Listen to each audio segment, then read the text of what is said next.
Welcome to this new episode of Von Cam, where I'm going to talk about Alfie Tych film camera. It's been a long run. It's a camera that grew on me in the last years. I got it when it was announced. It's a Kickstarter originally by Dave Faulkner in the UK. It was fully funded in October 2022, if I remember correctly. And he basically had this idea of doing a half frame 135 film, so it's 35mm film camera. He's actually the first of the group of new cameras that came out on the market before the Pentax 17 he kind of restarted the trend before everyone else and actually delivered. And this camera really grew on me. I didn't really talk about it before, but really well built. You have different kinds of viewfinders that you can get. You have two models basically, which is kind of the same camera, but with either 3 lenses or 4 lenses on this rotating turret. They're all fixed focal and fixed aperture that goes through it. The shared lenses between the two models are the 3 here. The 30mm f8, that's a single meniscus lens. The zone, how do you name that? Zone focus. Anyways, this other kind of, I'm going to remember. The zone plate lens, the 25mm f56, so beware of low light situations. The pinhole, 25mm f125, really nice for doing pinhole photography, but remember again, it's going to need really a lot of light. And for the Plus model, you have this multi-element. I think there's 4 lens elements for a 33mm f8 lens on the Alfie Plus. Okay, so really compact camera, well built, a mix of synthetic and metal.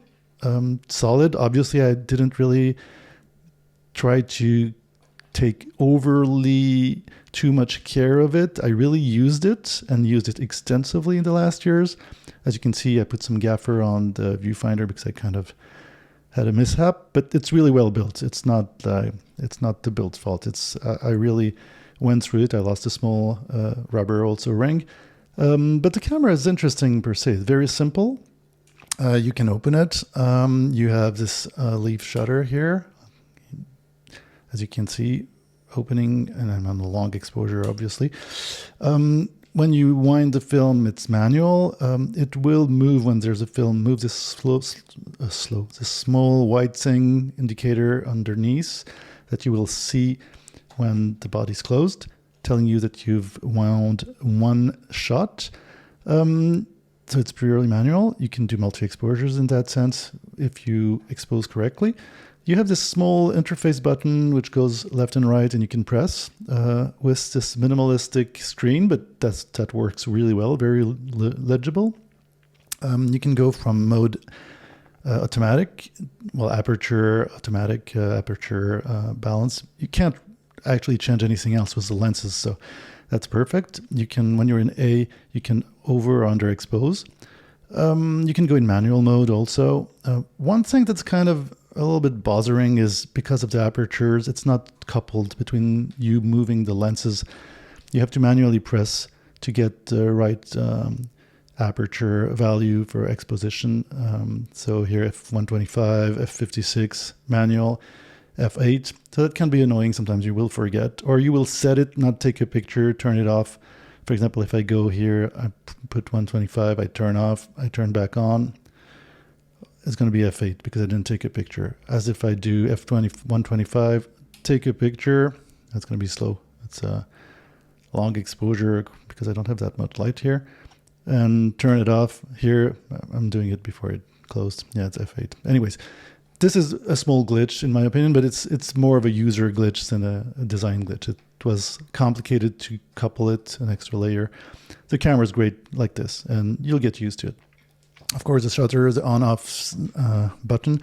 If you press a long time on the interface button, which is 4 seconds, you can check the ISOs, change them.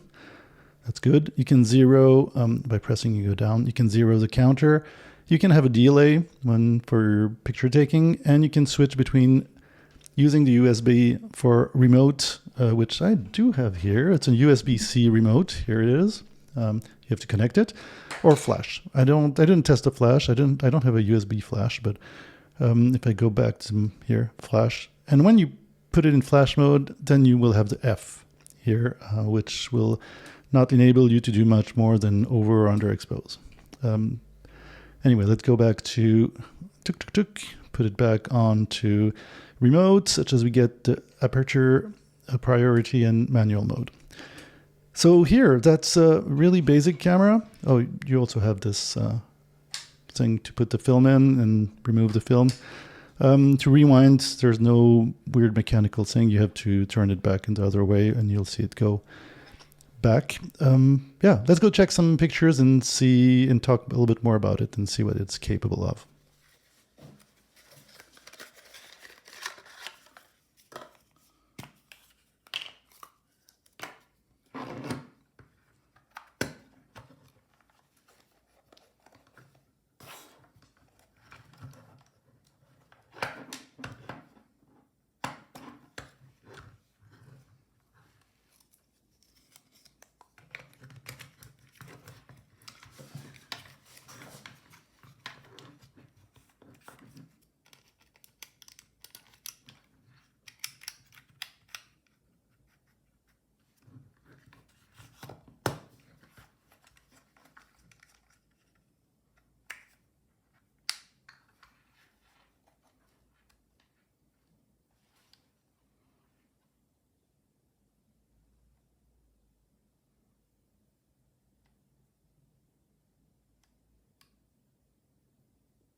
So basically, what's interesting with this camera is those 4 lenses. So it's pretty creative, but there's the 33mm with 4 elements and the mono lens, a 30mm.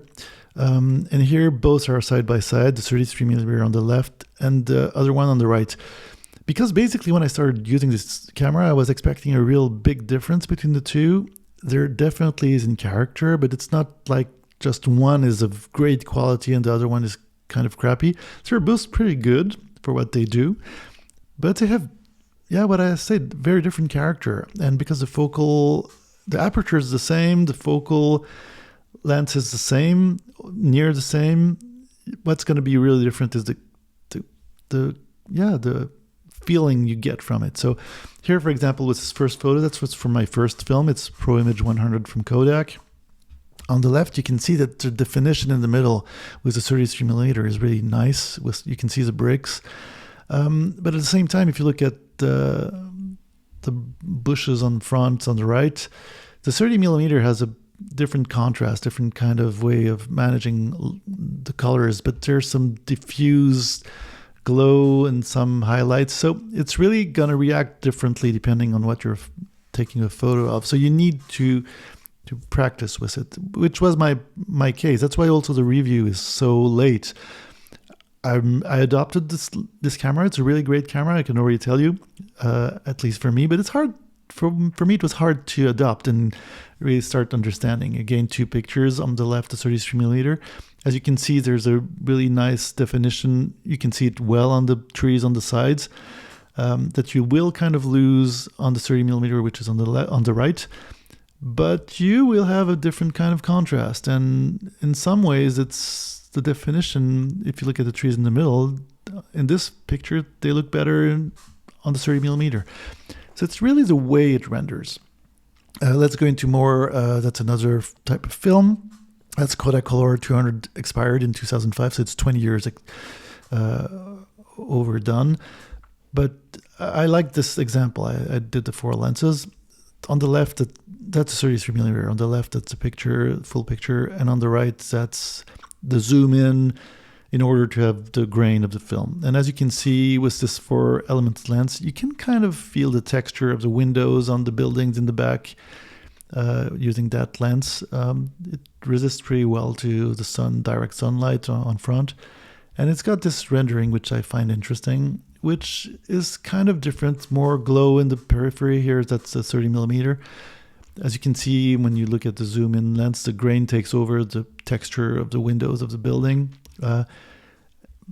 But yeah, different characteristics, artistically speaking, more than technically. They're both lenses those lenses are not that defined in modern standards for normal cameras.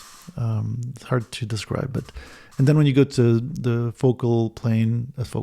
the zone plate lens, you get this more blurry aspect, that's more experimental, but it's great. And with the pinhole, then you go really into the dimensions of the ethereal. But yeah, very interesting camera. Hard to describe. Again, here it's 33mm on the left and 30mm on the right.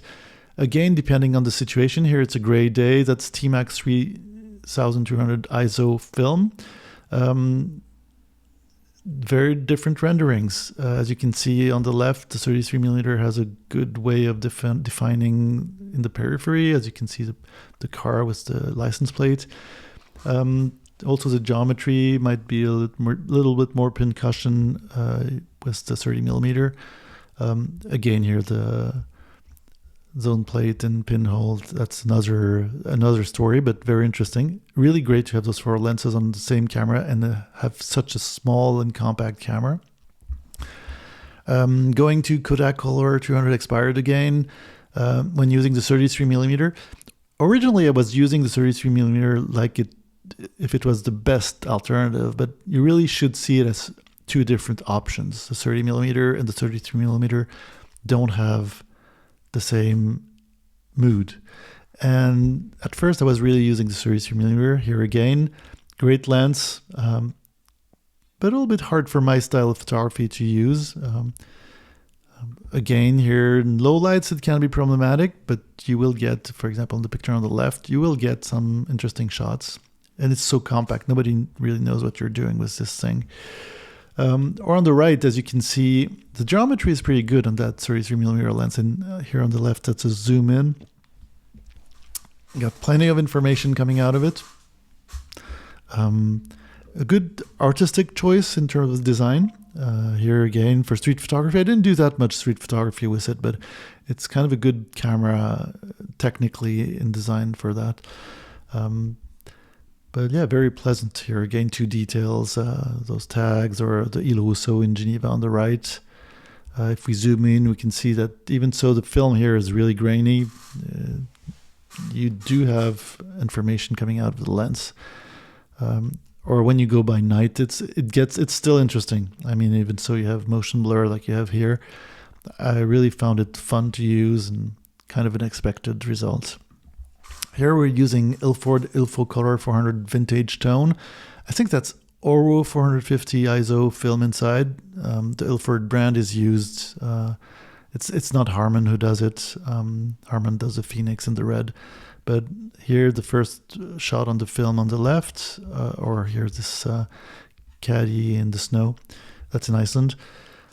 I think the 33mm renders pretty well for general photos. Again, here 2 details. The Reykjavik harbor on the left with the sea rescue tugboat here, or simply a detail of buildings being destroyed in central Reykjavik. Same film again. Here again, also mountains. Those artifacts on the periphery, I don't think that's the camera. I think it's more of the film, but I'm not really sure. But anyhow, I kind of like that photo. And on the right, the kind of blurry diffusion above the snow is just simply because there's a lot of wind. That's why I took this picture. It's not linked to the lens. It's really linked to the fact that there's wind creating microparticles, but it was kind of chaos when I took this picture. Thus, the graph on the fence. But yeah, very decent lens, fun to use. The camera's fun to use, works. It's in your pocket. Now it's been more than 2 years I've been using it. It's really solid. It resisted my repeated assaults. Here, having those two experimental lenses on it. Here, they're both done with the pinhole. It kind of makes the process of taking pictures really fun. So highly recommended. These pictures are taken in the park in northern part of Reykjavik. That's a more recent film. That's actually the last one I did before this review. That's with Harman Phoenix. Push to 400 ISO. It's a 200 ISO film. Recommended 200 ISO. That's in Geneva, in Jonction neighborhood. And that's with the 30 millimeter. As I said before, at first I started using the camera mainly with the 33 millimeter because I thought the lens would be really better. But actually, the 30 millimeter, depending on what I'm doing, I'm starting to understand it only now, really in detail. I think both lenses are great. And here, two pictures with the 30 millimeter. What we can see is the geometry on the 30 millimeter tends to pinch. You can see it pretty well on the left. But the rendering is good. The contrast is interesting. The color rendering. Here again, two details. For those who follow my other playlists, Serial and Matnam, you will have recognized this sort of tiny toilet on a parking lot. Again, you see the pincushion here, or this tractor in the middle of the Vaud countryside in Switzerland. Or here on the left through a window in Manchester, or the Jet d'eau de Genève in the Bay of Geneva, Rade de Genève. Those last pictures are all with the Harman Phoenix, and here two more with the Harman Phoenix. Here the point is more like on the right, I don't think the camera has light leaks, obviously not, but this film, that's the beginning of the film, and I'm testing those non-remjet protected films, and the first pictures tend to be kind of hurt by me loading the film and the light coming through. But on the left, what I wanted to say is like f8 is not very open, so you will have motion blur if you do inside photography. Also, the small problems I've ran into, but it's an experimental camera. It's part of the fun too. Is sometimes because you don't have a coupling between when you wind the film and taking a picture, sometimes you forget to either wind the film or to take a picture. So you will have multi-exposures or no exposure at all. And here are two examples of double exposures because I forgot to wind the film. Definitely wasn't meant to be like this. And also the close focusing distance is kind of pretty bad with 33 millimeter. As you can see, both those photos are kind of blurry in the center part because it's too close. So that's something you have to keep in mind. So again, would be good for street photography or general photos. And also, even so, when the light comes really in the front, it's pretty resistant to glare and flare. When it comes from the sides, you will get those weird rainbowy aspect flarings, which aren't particularly nice. They're kind of messy. So that to keep in mind. Can be interesting, but you will get that if the light comes in obliquely. Here again on the left, the near focus is pretty bad. And then you will have some different kind of renderings through those lenses, which are not that big. So think about it, it's really tiny camera. And also you will find yourself at first, at least if you're like me, taking pictures of your fingers because the turret is kind of very close to your finger. So yeah, those are some of the caveats of the design. But let's review more in detail the pluses and the minuses. Plus, what I loved most, it's a fun, simple camera. You have 3 or 4 lenses. That's great. I'm not sure I took the 4 lenses version and I'm really happy with it because there's a big difference in mood, as I said before, between the two 30-ish millimeter lenses, but 3 would be fine too. I would recommend buying the 4, but anyways. The overall feeling of the body mixed between metal and plastic, it feels good. It holds well in the hand. It's tiny. It's not super ergonomic, but it's a nice object to hold and use. The battery capacity is fantastic. I don't really know even if I why I had to charge it. Having only those two modes, aperture and manual, okay, the lenses are fixed focal, fixed aperture, but still, they're well made. It's nice to have those modes, and it's nice to have such a compact camera that does half frame, because you're going to spend more pictures. The idea is not to have the most surface and the smallest grain. It's to have something the closest to the real photographic film point and shoot experience, and that's a great camera for that. The winding simplicity could have been better, but it's good. It feels nice. You just wind, you look at the small white thing to know that you went forward one picture. Would have wished that there was a coupling, but we'll talk about it later. Having a pinhole lens is just fantastic for the experimental side of things.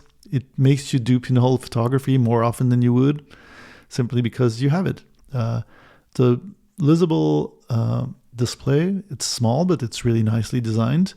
The input joystick, you really get the hold of it very fast, and it's super intuitive. Nice user experience, definitely. USB-C, that's a plus. You don't need to think about other cables. Then plus, the clicks of the rotary turret with the lenses, they're nice. They feel nice. The high quality viewfinder, that's the one I had, really nice. I kind of mistreated it, so mine on the photos it looks battered, but it's really nice to look through. It works well, it's great. Same for the linear, the well designed. It keeps your camera safe on your wrist and feels good. It's the right size, right lens. The back panel mechanism, you have this screw to lock it in. Everything's well designed in that sense. It feels good. The open shutter indication, when you have longer exposures, you press, you have an O on the screen. That's nice to know. And the shutter sound, very discreet, but you still hear the small click. Sounds good. Then the meh stuff, the stuff that you expect, but not plus, not minus. The price is a little bit high, and for both the camera and the high-Q viewfinder, but I guess it's worse. Actually, I think it's, considering all the effort, having a new camera for half frame, a real half frame, not like the Fuji just came out with a digital, in quotes, half frame camera. That would make you have the film experience. It's a digital camera. This is the real thing. The rewind mechanism is kind of, it works. It's this sort of dial on the upper left side. Could have been better. The rubber, I lost one of the two rubbers on that knob. It feels okay otherwise, but I did lose it once I found it back, but the last one I've kind of definitely lost. The minimum focusing distance, it's okay, but then you remember you're not going to do macro with it. And the remote connection, you have it. It's USB. It's kind of weird. Well, nice that you have the option. Then minus, indication if film is already exposed. It would have been nice to have a coupling between you advancing the film and you taking a picture, because sometimes you forget, your process is not streamlined, and whatever, as I said before, you miss some. You do multi-exposures or miss some photos. No flash offered at the time of the video. Couldn't find a USB flash to test it. So yeah, you have the option, but you can't use it. So that's a negative. But yeah, at least you have the option. A lack of very low ISO settings. There are some films that came out that you can find at 0.5 ISO 136. Would have been simple to implement. Here 12 is the minimum, so you can of course correct exposure, but would have been nice to have it native in the interface. The exposure counter is hard to read, and you have to reset it manually. It's kind of, it's I do understand it works, but it's kind of weird. Knowing the time of exposition, when you do long exposures, would have been nice to have a timer telling you like, oh, you still have 20 seconds or whatever. That would have been nice. I thought I had it at first, and no. So, well, the negative, no active hot shoe, no remote mechanical trigger. That would have been nice to be able to screw in one of those old cables. instead of having the USB thing where you kind of need your USB-C cable, and then you need the remote. And no flash. I'm going back to negative. Would have been great to have even a LED flash in it, but preferably a real flash. But going back to active hot shoe, that would have been great to have the ability to add one of those old flashes you can find, which are cheap and work really great. And maybe one little last point for the negative is the fact that the turret is sometimes, didn't happen to me that much, but sometimes you will find your lenses the position between two lenses, and thus the picture is going to be taken and it's not going to work correctly. Didn't happen that much because the clicks are pretty well made, but it does happen. And also, that's the real negative is there's no coupling between the settings of the aperture, on the aperture mode. So if you go from one lens to another, going from the 8 to, for example, f8 to f1.25, if you don't take your picture once you've changed the lens and changed the setting and turn the camera off, when you turn it back on, it will come back to older setting. And I talked with I had some exchanges with the creator. I understand the computer problem behind the programming problem. But still, it's a negative, and would have been nice to have those settings really stay when you change it on the interface before turning it off. And negative, none. Honestly, it's a great camera. It's in its own niche. It's kind of unique, but I would recommend it if you want the real film experience. Some lo-fi point and shoot. Great camera. And you're actually also sponsoring an entrepreneur who actually brought us back the camera before everybody else, a new film camera. So anyways, hopefully that was entertaining, made you want to check it out a little bit more, and maybe even try one. If you have comments, suggestions, questions, don't hesitate as usual, and catch you next time.